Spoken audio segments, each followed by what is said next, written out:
के संगे तो धुन कौनो में हरा रूप कहा दिया का कहा दिया ए जी रुपया पैसा तो आई और चल जाई लेकिन है जब जवानी एक बार आई तो फिर नाम मिली जब चल जाई हो पर मौत से फिर लौट के नहीं आई मेहरारू का बात भी सही है कहले बका नौकरी हजार के बड़ुए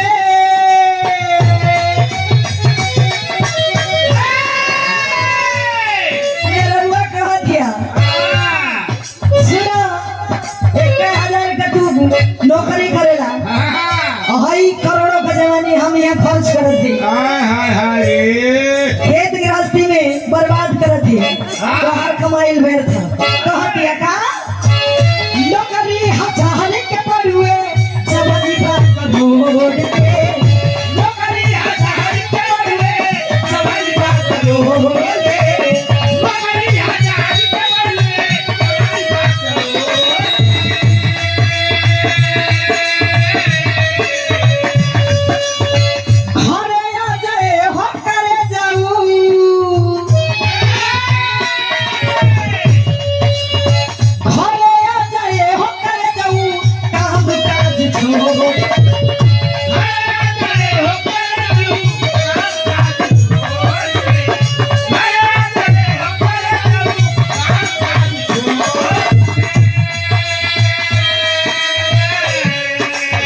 ये देखिए दीपू गुप्ता जी आप बीसी ट्रैक्टर वाले भैया बोल रहे हैं आपकी ओर से ये 501 रुपए का पुरस्कार आप प्रणाम सब बहन के प्रणाम स्वीकार हो लेकिन दूल्हे कह दिया अपना सैया जी से प्रभात जी नौकरी हजार के बारे में जवानी बात करो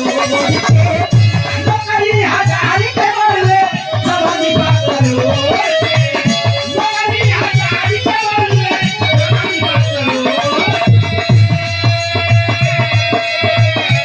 घरे आ जाए हो करे जाऊं काम काज छोड़ के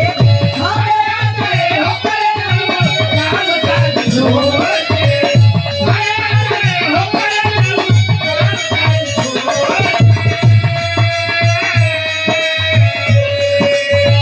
पतिया माना है परदेसी पानी दर पति हम हरवेसी पतिया माना है परदेसी पानी दर पति हम हरवेसी नैया निहार के टाक टाक टाक टाक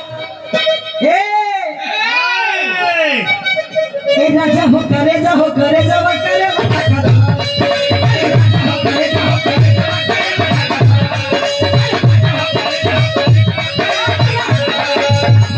नौकरी हजार के बड़ुए जवानी बात करो नौकरी हजार के बड़ुए जवानी बात करो नौकरी हजार के बड़ुए जवानी बात करो घरे आ जाए हो करे जाऊं काम काज छोड़ के घरे आ जाए हो करे जाऊं काम काज छोड़ के घरे आ जाए हो करे जाऊं काम काज छोड़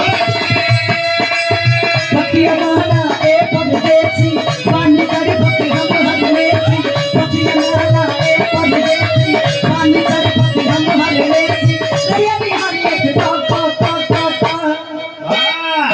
हम फंसा लेला हम संतोष पागल नहीं ए राजा हो करे जा हो करे जा हो करे